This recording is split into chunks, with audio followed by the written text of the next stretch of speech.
Puisque mon séminaire, mes études pour être prêtre se faisaient à Bayonne, j'ai eu l'occasion, j'étais déjà tout jeune, À quel âge? très curieux. À quel âge?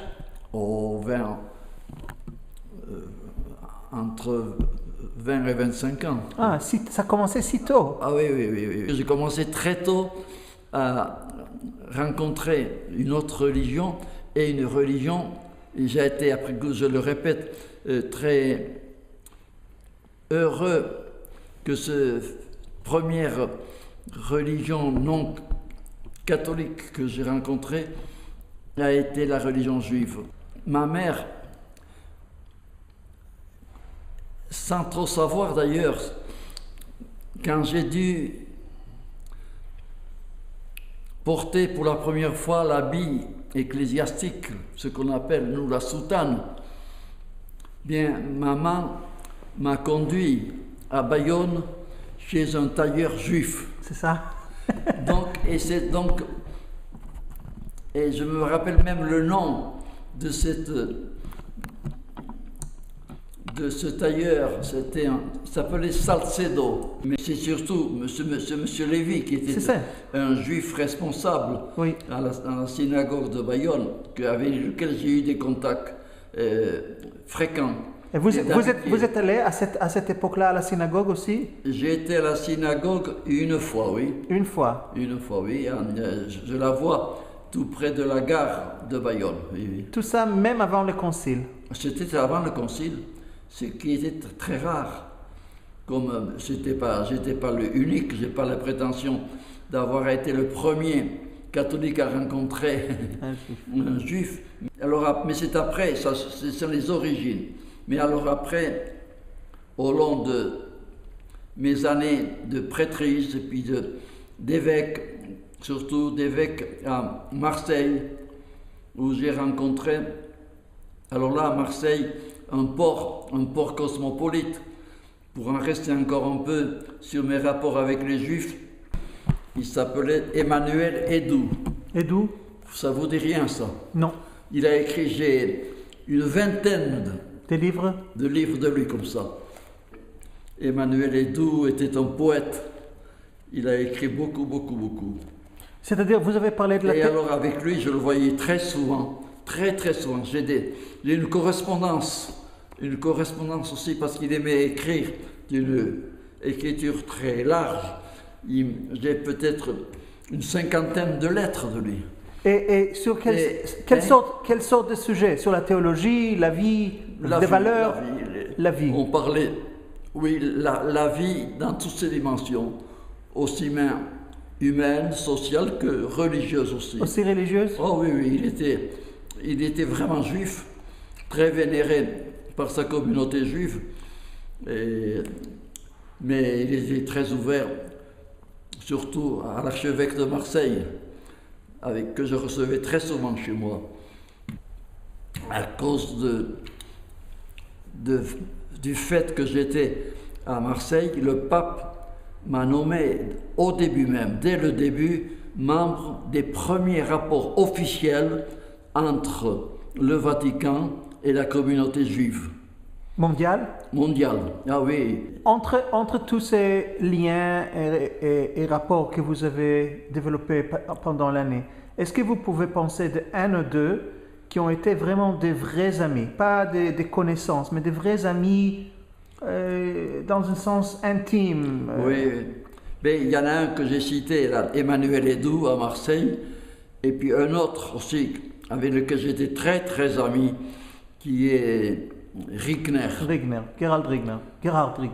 Rigner, qui a joué un rôle important dans le Congrès juif mondial surtout. Et Rigner est venu très souvent me voir à Marseille, ici à Rome. J'ai été le voir en Suisse, à Genève. Notez, une amitié peut-être très profonde, intime, comme j'ai pu en avoir avec des juifs, ou aussi avec des musulmans ou des non-chrétiens. Et même mes voyages dans l'Extrême-Orient m'ont fait découvrir d'ailleurs. Ça paraît être une autre planète, cet Orient lointain, si différent psychologiquement, mentalement, plus encore que géographiquement. Oui. Mais c'est peut-être aussi ma manière de faire, ça a été ma spiritualité toute ma vie, en tout homme, quel qu'il soit, quelle que soit son idéologie, sa religion, de pouvoir reconnaître vraiment un frère, parce que tous nous sommes enfants du même Dieu. Et ça, la famille humaine, on n'a pas encore découvert toute sa densité, toute sa vigueur. Si nous croyons vraiment que nous sommes tous des enfants du même, l'unique Père de toute l'humanité, je crois que dans ce monde, il y aurait un peu plus de justice, un peu plus de paix. Vous avez eu plus des amitiés avec des juifs qu'avec des musulmans? Plus, oui, plus ne veut pas dire que j'ai privilégié, mais c'était pour moi plus facile. Pourquoi? Pourquoi? Parce qu'il y avait, je l'ai dit tout à l'heure, une sorte de complicité spirituelle entre juifs, des juifs croyants bien sûr, et puis des catholiques, des chrétiens. Est-ce que vous avez eu de difficultés dans les amitiés à cause de différences? Mais des difficultés, je sens plus de la souffrance que des difficultés, parce que au-delà de l'amitié qui m'a uni avec des juifs ou des représentants d'autres religions, je sentais quand même que nous n'étions pas, au-delà de l'amitié, notre foi ne pouvait pas être exactement la même. C'était votre propre souffrance. C'était votre propre souffrance. Ah oui, bien sûr. Mais ça, ma souffrance que j'ai portée dans la prière et en Dieu, parce que c'est le mystère, comment Dieu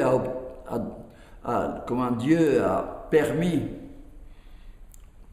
lui qui est à l'origine de sa famille, j'allais dire, humaine, qu'il ait permis qu'il y ait diverses religions et des religions des fois si différentes l'une de l'autre. Et alors moi, je me dis que de réponse est un mystère. Il n'y a pas de vraie réponse à un mystère. Mais je dirais que ce qui peut expliquer, c'est pour moi la liberté. Parce que la plus grande qualité et dignité que Dieu a donnée à l'homme, c'est sa liberté. Et alors sa liberté, il faut la prendre dans toute sa dimension, donc y compris, et d'abord sa liberté religieuse, sa conscience. Il n'y a qu'un homme de prière finalement, qui peut aller le plus loin possible dans la vérité de l'amitié. Ce qui nous manque trop souvent, c'est que nous sommes trop superficiels dans nos relations, dans notre communication avec un autre, avec surtout donc quelqu'un d'une autre religion. Mais le respect, ça ne va pas suffisamment loin. Moi, je trouve que le respect ne va pas suffisamment loin. Ça va pas suffisamment loin, non. Il faut aller plus profondément que le respect. Oui, je dis oui, c'est sûr. Oui. Alors, c'est quoi, si ce n'est pas respect, qu'est-ce que c'est que nous cherchons vraiment dans l'amitié? Oui, ce que nous cherchons, c'est de voir dans l'autre la même image de Dieu. Voilà. La même image de Dieu. Et vous croyez avoir réussi ça avec votre amitié? Vous croyez avoir réussi plus ça? Plus ou moins, quand même. Chacun a une série d'amis et chaque ami a sa personnalité. Bien sûr. Est très différente. Et puis selon nos âges, selon les époques, les lieux aussi, les climats, la notion d'amitié est une notion, bon, je crois que c'est un beau mot, mais qui peut être floue aussi. philosophiquement, mais l'amitié, parce que va en un sens plus loin que la fraternité. Parce que un frère, dans une famille, puisqu'on reprend la grande image de la famille de Dieu, dans une famille, bon, les frères qu'on peut avoir, ben, on ne peut pas choisir, s'en empêcher. Ils sont comme imposés. Alors, l'amour fraternel est une obligation, je dirais, de soi. Tandis qu'un ami, on le choisit. Et là, on peut choisir un vrai ami que dans la ligne même de l'amour que Dieu a pu avoir pour tous les hommes. Je pense, comme prêtre, vous avez fait allusion une fois ou l'autre à mon identité sacerdotale. Je pense à la dernière prière, la grande prière de Jésus avant de mourir, quand il a dit que de ses apôtres, je vous appellerai mes amis. Mes amis. Et bon.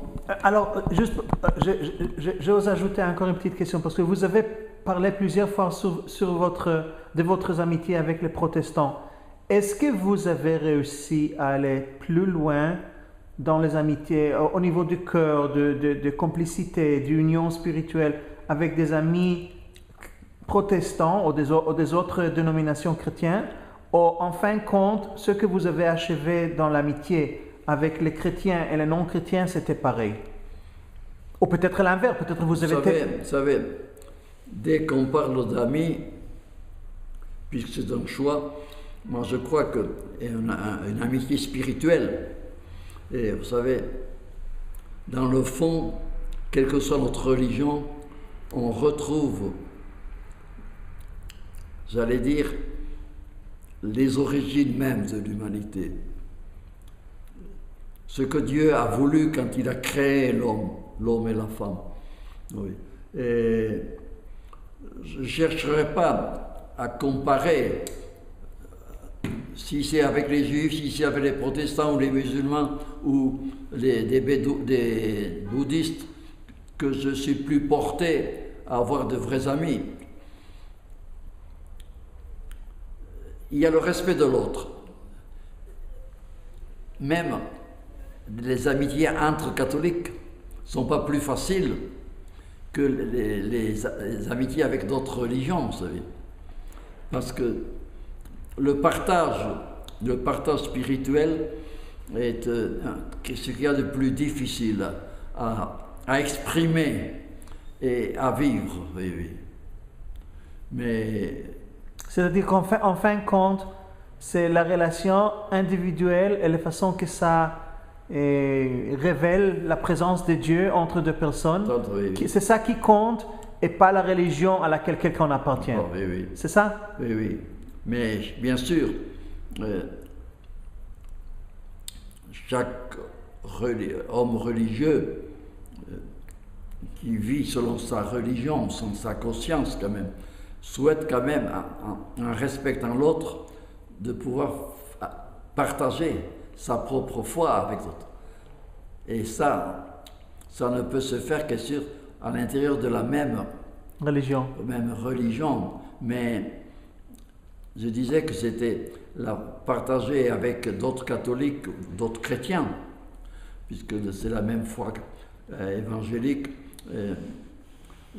Ce n'est pas toujours plus facile. Mais alors, vous voyez, pour moi, je ne distingue pas. Et il y a un certain paradoxe, parce que de l'un côté, oui, l'amitié va plus loin si on peut partager la foi, oui, et on voudrait partager la foi, et en même temps, on ne distingue pas. Alors c'est un peu paradoxal ce que vous dites. C'est paradoxal, mais c'est le mystère toujours. Le mystère est toujours un paradoxe.